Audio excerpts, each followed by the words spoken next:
Hello, hello, Aries Collective. Kamusta po kayong lahat?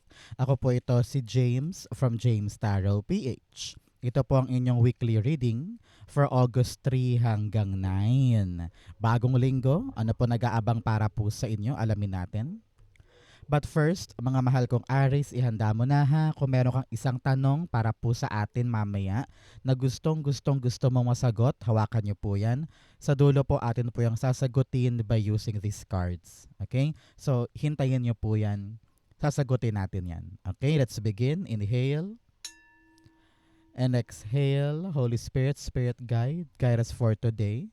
Your cards for the week. Beautiful. Siya nga pala mga Aries, maraming salamat po sa lahat po ng mga hindi nag-i-skip ng ads, nagla-like, nagsha-share. Ganon din po sa mga nagko-comment. Beautiful. Thank you po sa lahat ng mga new subscribers natin na patuloy na tumututok, sumusuporta, nagmamahal. Thank you po. And please, do not skip your ads. I-share nyo po yung ating videos. Okay? So, at the bottom of your deck, meron kang the Judgment card.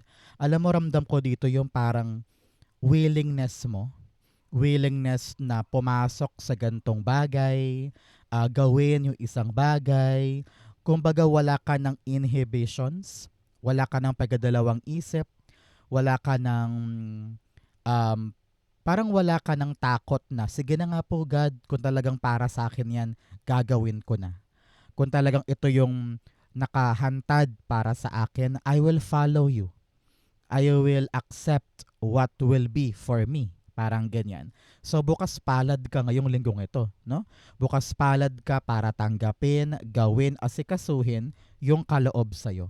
Halimbawa, this week, talagang parang sabi mo, naku, hindi ko na ata kayang iwasan yung isang bagay. Parang yan talaga yung kumakatok sa akin. Sige na nga, gawin ko na. Parang ganyan. Okay? So, you're gonna surrender na lang kay God. Sabi mo, God, talagang ito yung dumarating, ito yung dapat kong asikasuhin, I will accept. Parang ganon. Okay? In your core energy, meron kang the Six of Wands. Very, very successful. Ramdam ko dito na kung ano man yung gagawin mo na medyo nakaka-pressure, nakakatakot, maraming expectation sa'yo ang mga tao sa paligid na parang, uy, gagawin ni Aries yan, dapat magawa niya ng tama. Parang ikaw kakabahan ka dahil maraming mga mata ang nakatingin, pero sabi mo, God, ikaw na bahala. Kung talagang akin to, pupush ko na. Kung talagang successful sa akin to, ibigay mo. Parang ganon. So now, ready ka for the challenge?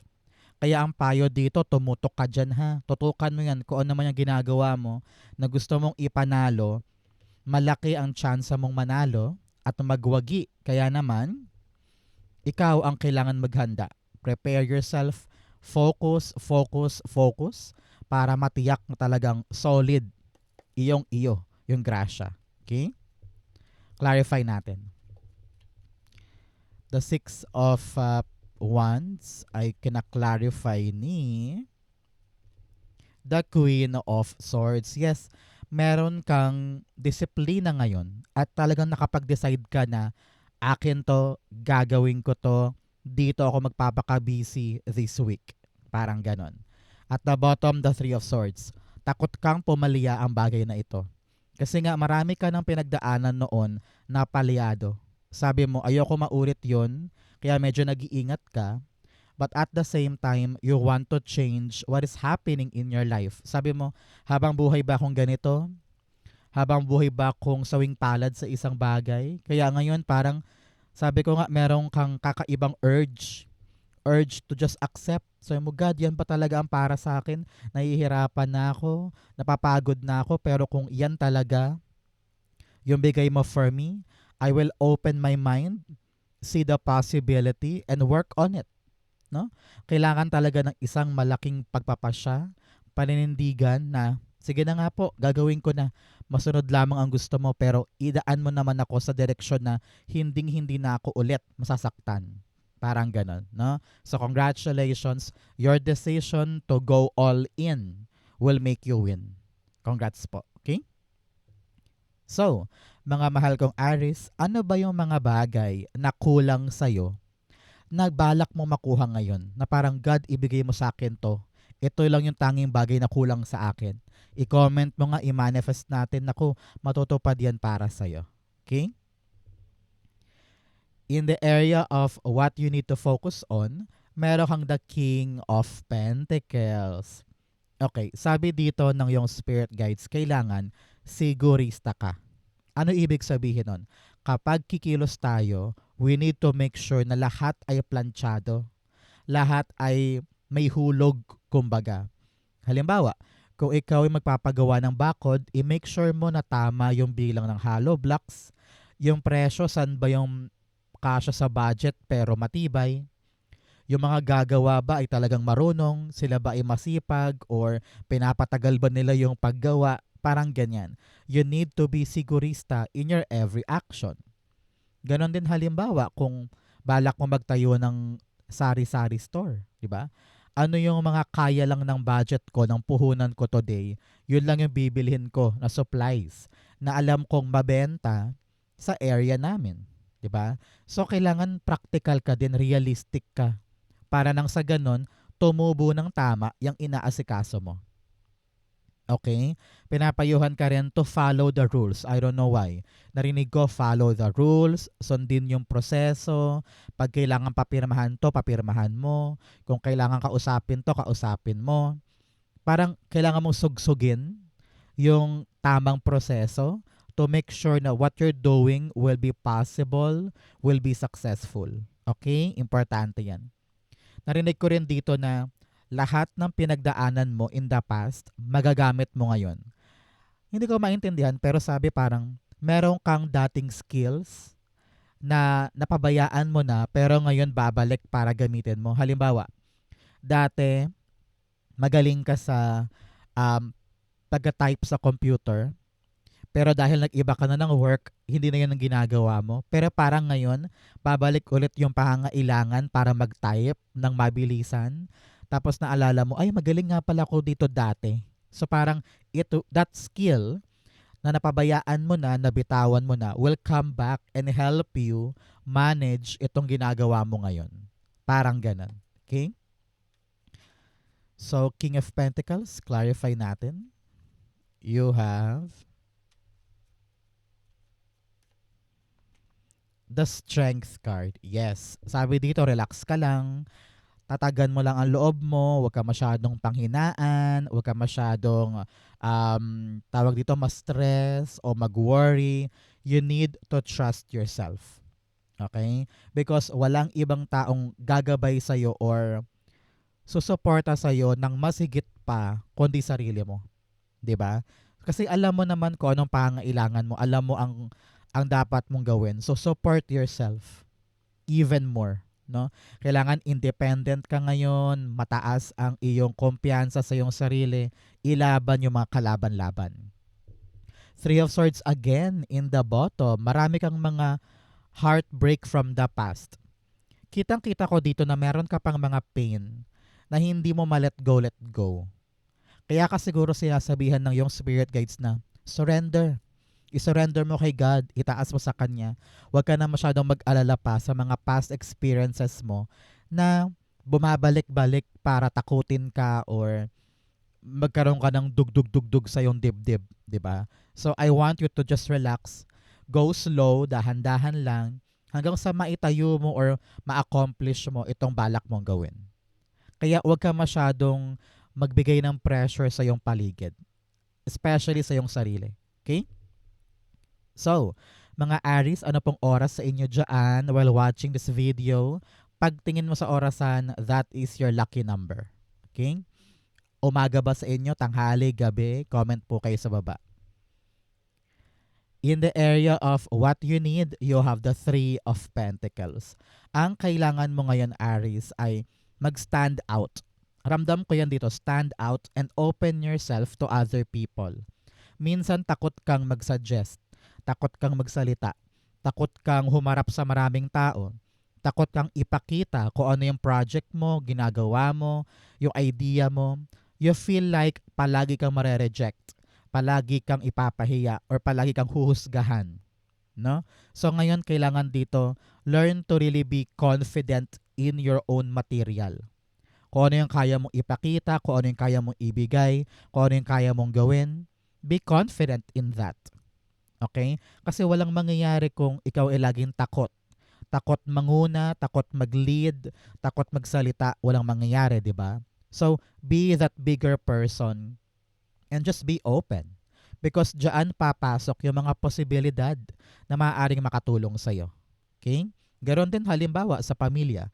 Kung sinasarili mo lang lahat ng bagay, paano nila malalaman yung mga problema mo, yung mga iniisip mo, yung mga pinagdaraanan mo. If you could just be open with them, meron darating na solusyon, may darating na kaliwanagan, may darating na, kaayusan pagdating sa mga inaasikaso mo. So, do not forget na I also need other people, especially yung mga katiwa-tiwala, yung mga maaasahan, para gabayan din ako at maging polido yung mga nais kong gawin. Okay? The Three of Pentacles, meron kang the Knight of Pentacles, yes. Especially according to your plans. Sabi dyan, mas gagana ang plano, mas bibilis ang andar kapag natutunan mo makipag-collaborate, makipag-cooperate, at makisama sa ibang tao. Ten of Pentacles. This is for your long-term gains. Para sa isang bagay na permanente, sigurado, matibay at pangmatagalan. Makipagtulungan ka na para umandar na yung planong yan. Katulad ng example natin kanina, halimbawa, plano mong ipagawa yung bakod, pangmatagalang security yan, di ba? So, if you want to have a long-lasting kapanatagan sa bakod na yan, makipagtulungan ka na sa kapatid mo or sa tatay mo para maasikaso yung bakod, halimbawa.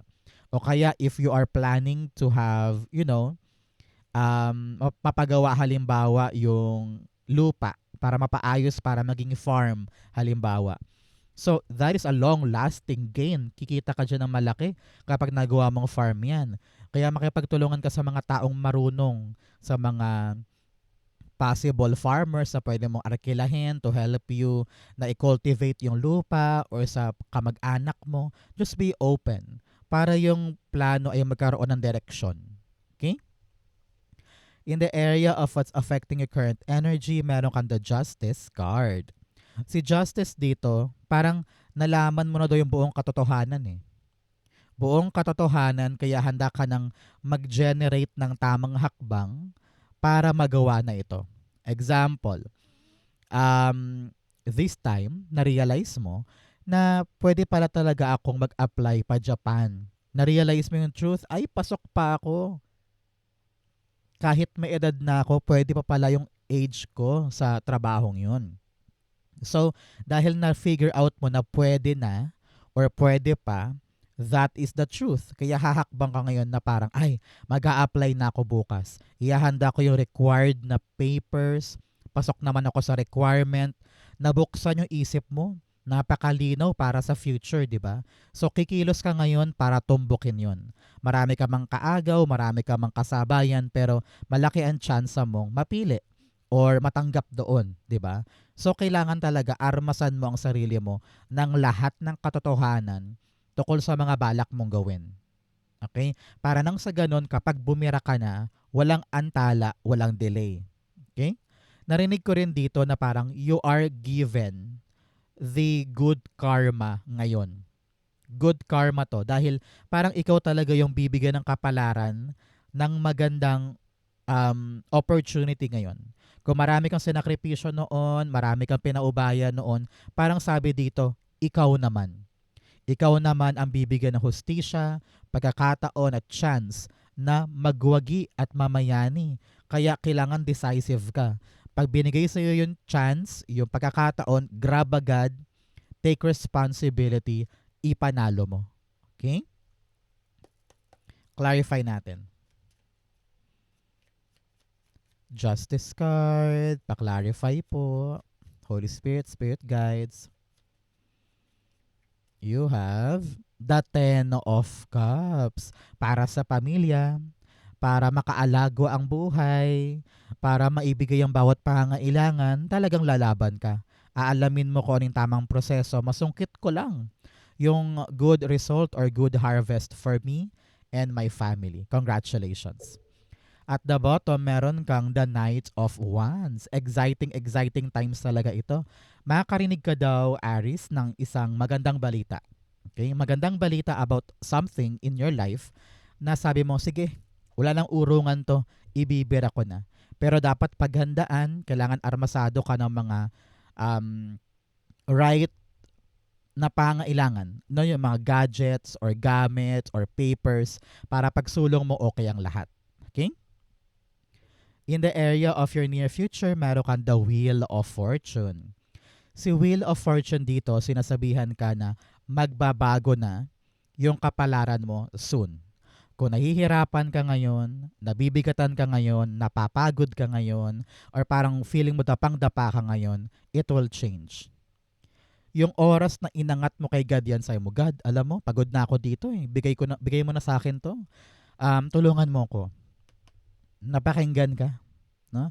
Dadapo sa iyo yung kakaibang ikot ng kapalaran at papabor sa iyo yung outcome.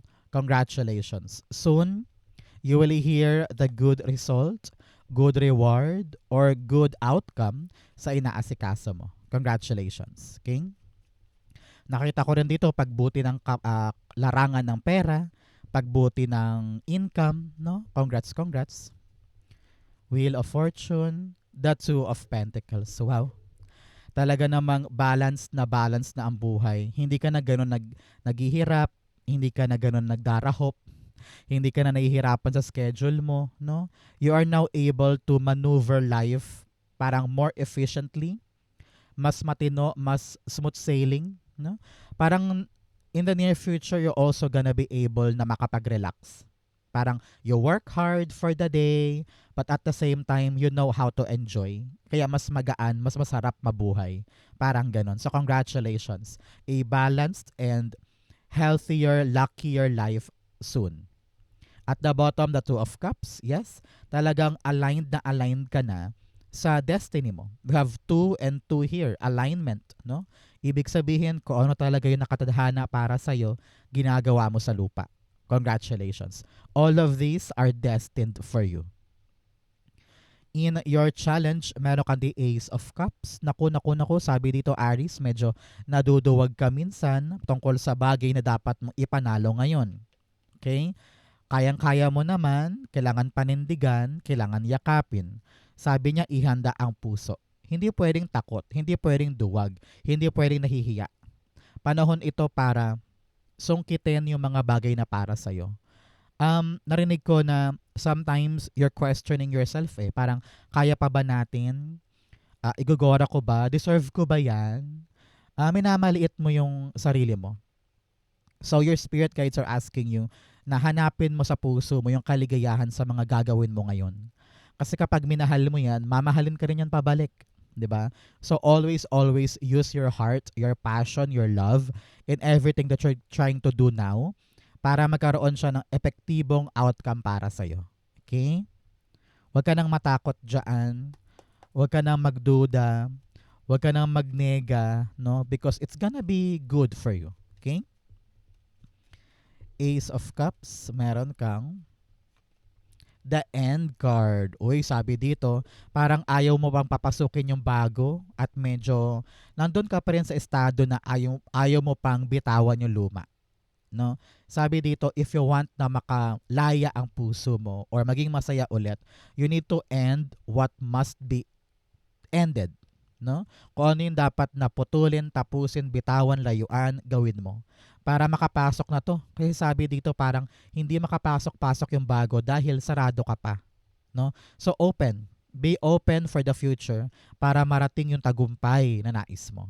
At the bottom, Ace of Wands. Yes, kulang ka talaga sa confidence and trust in yourself na kung ano naman tong bago kong gagawin, maganda to, okay to, pero takot ka lang. So, be open to the possibility at huwag kang matakot na magsimula ulit sa mga bagong bagay. Okay? In your fortune, meron kang the Knight of Cups. Uy. Sa mga naghihintay ng offer ng bagong trabaho, this is your sign. The offer is coming. The approval is coming. The yes, yung sagot na yes, yung sagot na oo ay darating sa'yo. Okay? Kaya ngayon magalak ka, prepare yourself para sa possibility ng biglang tawag or biglang dating ng impormasyon. Kailangan handang-handa ka ngayon to do it or to begin with it, no? So congratulations, the good times are coming. Narinig ko rin dito na sa mga single dyan, parang merong magtatapat sa'yo or magyayaya sa'yo makipag-date or magtatapat ng pag-ibig, parang ganyan. So congratulations. For others, pinapayuhan ka na i-dedicate mo ang sarili mo sa mga bagay na alam mong kaya mong ipanalo. Kapag nandyan ang puso, nako, hindi ka magsisisi. Okay? Knight of Cups, the Five of Swords. Uy, talagang makakalagpas ka na sa lahat ng stress mo. Dahil darating na yung hinihintay mong bagay. Ayan no, super stress ka. Iniisip mo, ay siguro wala na yun. Ay siguro talo na ako. But dem. Andyan. Darating po yung isang bagay na hinihintay. Talagang buong pusong ipagkakaloob sa'yo, kaya be ready. Okay? Huwag ka na mag-overthink, huwag ka na mag-overanalyze. Everything will be fine. Okay? In your divine messages, meron kang the Four of Wands. Focus tayo sa ating goals. Focus tayo sa ating milestone. Kung ano yung gusto mong abutin, wag ka masyadong mangamba, magtiwala kay God, makakarating ka rin dyan. Kailangan talaga ikaw ay merong katapatan sa mga balak mong gawin. Kailangan ready ka talagang tumbukin yun na alam mo sa iyong sarili na this for me. I will do everything for this to happen. So be brave, be strong, do your best, makakaabot ka rin sa milestone na ito. Okay? Clarify natin. Narinig ko rin dito, huy, ipagawa na yung sira sa bahay. Ipagawa na yung dapat kumpunuhin. Asikasuhin na daw. Narinig ko yan for you. The Four of Wands, the Page of Wands. Uy, sabi dito, merong isang bagong bagay na aasikasuhin mo, may excite ka, at yan yung rason para makalapit ka doon sa goal mo. No? Example, ang goal mo ngayon makapag-audition halimbawa sa isang singing contest. Yun talaga ang pinaka-goal mo. Maging singer, makita sa TV, mag-viral, ganyan. Pero dumating yung opportunity. Meron daw audition sa bayan. Kukunin ba natin or hihindian natin? Sabi dito, grab the opportunity na magpapalapit sa'yo sa goal mo. Page of Swords. Sabi dito, huwag kang matakot, armasan mo ang sarili mo ng impormasyon, ng knowledge, ng paghahanda, pag-practice, para pag lumaban ka, kaya mo. Parang ganon. So, always be open yung isip, yung puso, yung mata, para magawa mo yung dapat gawin. Narinig ko dito may darating na text, tawag, email, or chat na may excite ka parang, yes, chance ko na to for something like this. Parang ganon. Okay? Outcome mo yan, bigyan mo na kita ng fortune cards. Meron kang moon changes in your life. Meron daw po mga pagbabago sa buhay mo ngayon. Sabi ko nga, kung nagdarahop, naghihirap, magbabago na yan. You also have flag, do not be tempted to lower your standard. Huwag mo daw hayaang babaan yung standard mo. Minamaliit ka or parang nandiyan ka lang sa kakarampot. Huwag mo hayaang ganon. You deserve the things that you want in life. Ipaglaban mo yun. You have Cat, a two-faced friend. Meron daw po kayong kaibigan na talaga namang plastikada, no? Alam ko kilala mo na yan, iwasan na siya. You also have Goldfish, increase in material wealth or spiritual growth. May paglago daw po ng inyong pera ngayon at pagtaas ng iyong tiwala sa Diyos. Congratulations. Ang outcome ni Aries for August 3 to 9, meron kang the King of Swords. Ready ka nang sumabak sa laban. Kapag napaghandaan mo tong lahat ng pinag-uusapan natin at sinorender mo na kay God, ngayon buo na yung isip mo, maliwanag na, buo na yung puso mo para gumalaw. Kaya good luck, congrats sa mga gagawin mo, and itong challenge na ito'y kayang-kaya. Basta palaban ka lang, you know kung ano yung mga dapat ipanalo, kayang-kaya mo yan. Okay? King of Swords, clarify natin. King of Swords. Narinig ko rin dito parang someone ay magbababa ng isang desisyon na pabor sa'yo. Whether boss mo to, HR, or isang agency, maririnig mo yung magandang hatol na papabor sa iyong pangalan. Okay? King of Swords. The Seven of Wands. Yes, yes, yes. Talagang you're gonna prove to them. Ipinaglaban, talagang you gave your all. No? Sabi mo, akin to, gagawin ko to, walang makapigil sa akin. This is what I want. Ayun, makukuha mo. Merong makakapansin at merong bibilib sa nagawa mo. At talagang masasabi niya na, si Aries talaga ang para dito. Pasok na si Aries, tanggap na si Aries. And whatever na ginawa mo para makuha yan o mangyari yan, sulit lahat. Congrats po. King of Swords at the bottom, yes. Yung gilas mo, yung tapang mo, yung talino mo, yung strategy mo, nakatulong lahat yan para ipagkaloob sa'yo yung bagay na gusto mong ipaglaban. Congratulations. Iyong-iyo yan. Congrats po. Okay? So, Aries, let's go na sa yung isang tanong, isang sagot. Pumikit ka na dyan. Isipin mo yung one question mo. Inhale and exhale the answer to your question. You have the Six of Swords, the Three of Pentacles, and the Page of Swords. At the bottom, meron kang the Two of Swords. Okay, sabi dito, Aries, ng yung spirit guides, when it comes to your question, panahon na for you para sumulong. Stuck ka na eh. Parang kailangan mo nang mag-decide. Kailangan mo nang mamili kung ano ba yung dapat kong gawin. Ako ba'y mananatili pa dito sa iyong question o dapat na ba akong mag-isip ng bagong bagay? Dapat na ba akong gumalaw?